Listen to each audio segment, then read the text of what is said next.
Welcome to the Get Published podcast, sponsored by Brody Consulting Group. To get more information about our publishing and coaching services, go to getpublishedpodcast.com.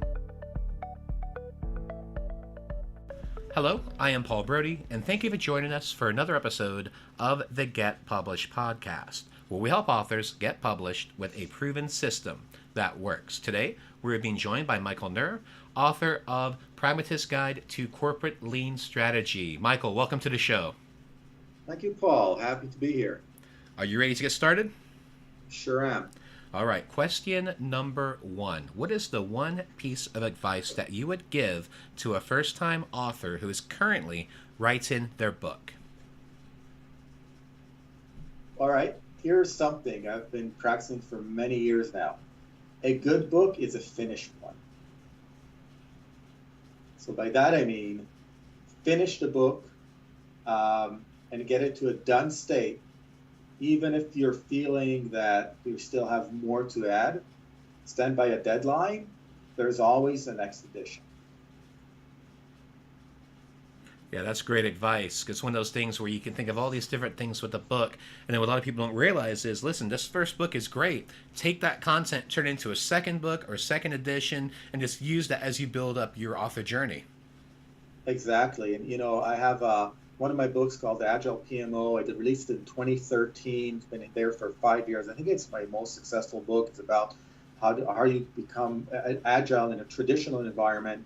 5 editions.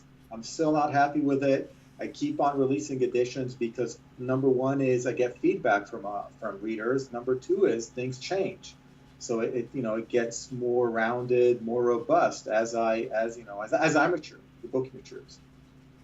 That's cool. So you've had 5 editions of that book. Yep, exactly. And I got some really harsh feedback on the second edition. Feedback can be harsh with readers, and stepped up. I said I got to fix that one, and there came the third edition after 6 months. Now, did you change the cover at all with these new editions, or you just focus on the inside content? So both. At some point, I had 8 books, and each had its own cover. So I got the help from more of a expert designer. And he was reviewing all the books, and he came up with one line that kind of represents all the books well. That was part of the updated edition, was also updating all the covers at one point. That was 2016. Yeah, it's amazing difference that can make. I did that with one of my books, a book publishing for beginners, created a new edition 2 years after it came out, and it was just such a better cover. So it's just one of those things, it just kind of gives it that new car polish, so to speak, when it comes out with a new edition. Exactly, and the funny thing is, if I'll do Google Photos for the Agile PMO, I'll see previous covers. I'm like, oh my god, was that a cover? How could I have made that a cover? It's funny how we evolve as authors, I tell you. Yeah, for sure. Well, Michael, what do you feel is the hardest part about getting published? So that's a very good question. I think it's a mix of it starts in our head. It's being getting to that mindset that this book is worthy of being published. Right? I think the biggest obstacle is internal rather than external. At some point, I would ask myself, and even today with the last book, I was like, is this publish worthy? And then I had the opportunity this time working with A-Press, a Springer company, and they were much happier with content that I've offered than I was. I was much more critical. They were like, well, this is great. I'm like, no, this is not great. This is crap. They were saying, no, Michael, we like it. Make it, put it part of the book. And that's, I think, the inner obstacles are there. And it's for me, it's one of the biggest challenges, the way I see it. Now, with your books, did you go through a publisher for all of them? No, I did start self-publishing, and I really like the self-publishing, I have to say, because you get a good return in terms of, money-wise, which you don't get going through a publisher. So on the one hand, you have to do everything. You have to do the writing, and you have to do the marketing, and you have to do the editing, and you have to do all these things, and you have to put it out there through digital and print material, and you have to have some stock in-house or in your office, and you do Audible, but the return tends to be higher.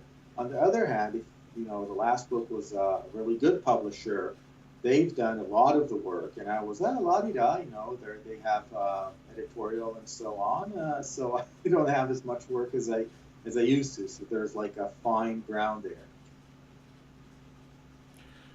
And let's talk about marketing. So please share a marketing strategy that you have used in your book launch that worked well. Getting it to as many business colleagues, connections that I have ahead of time for them to review before it's even out there. That was one thing that I've been doing, and it really paid off. So I have people review the book, and then they're part of the contributors, part of the book is dedicated to some of them that have contributed, and they're acknowledged at some point. However, the best return has been to reach out to dozens of second and third degree LinkedIn connections that I know and ask them to review a copy before it's even out there.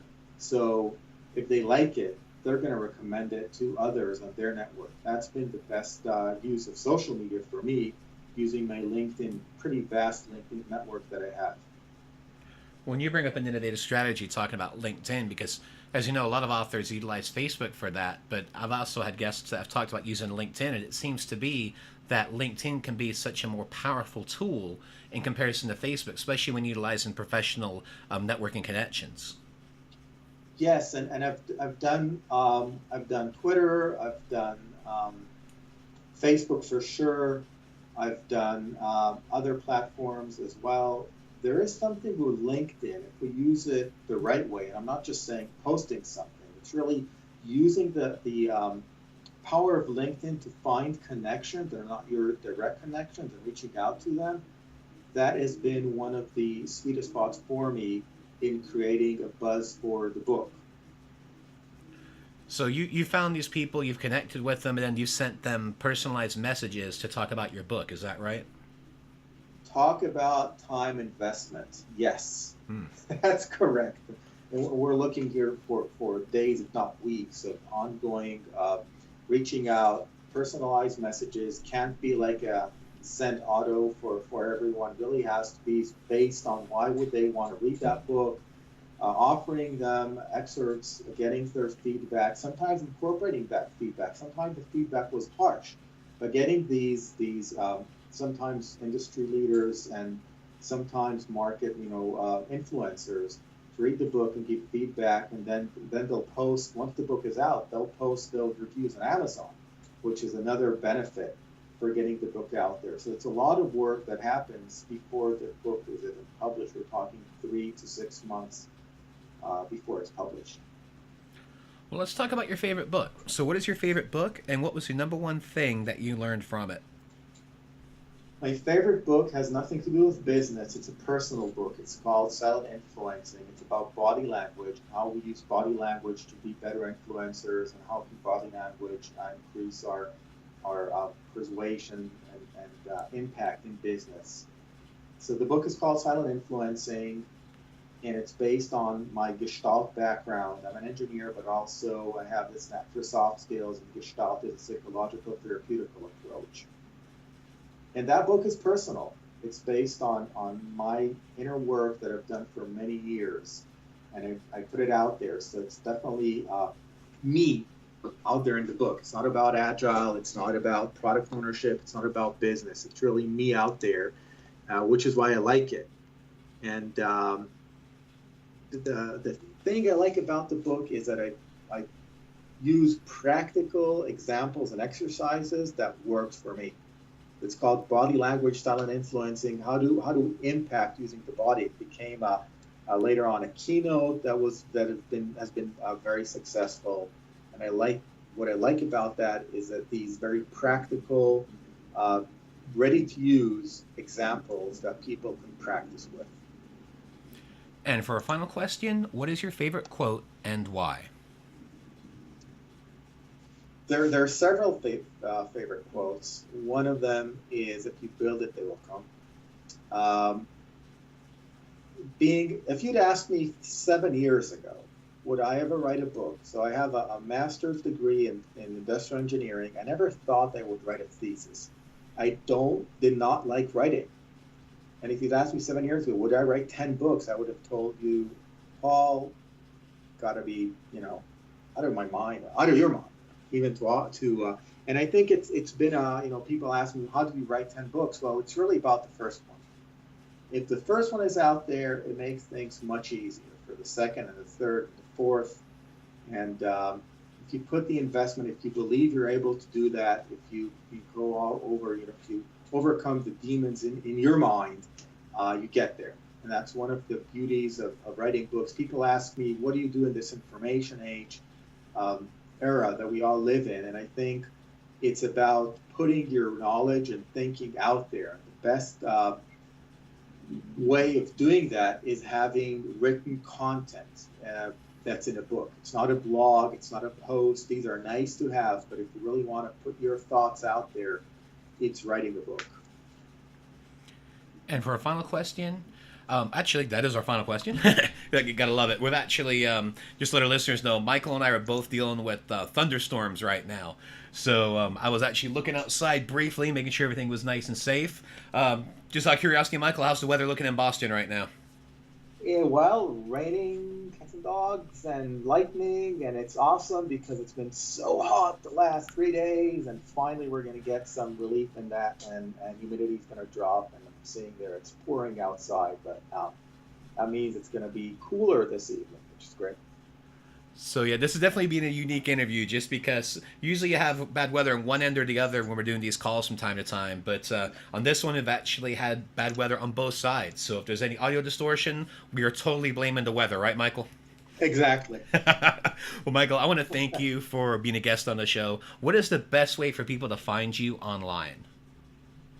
Just on LinkedIn, it's Michael Neer, or on my website, it's michaelneer.com in one word. Neer is N-I-R, michaelneer.com. Well, Michael, thanks again for being on the show, and I wish you all the best in your author journey ahead. Paul, thanks for having me. It's been great. Thanks for the questions and interviewing me. I appreciate it. Thanks again for joining us today. To learn more about how to get your book published with a proven system that works, grab a free copy of my book at getpublishedpodcast.com.